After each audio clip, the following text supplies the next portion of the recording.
मुखात सुखाची साखर ठेवून जोडली जन्माची नाती,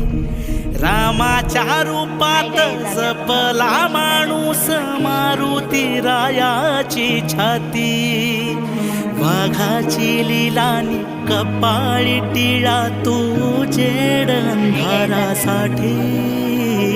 भनक भीतीची नभती भवती आभाळ रे माझ्या पाठी, देऊन किनारा मनाच्या होळीचा सारंग हरवला माझा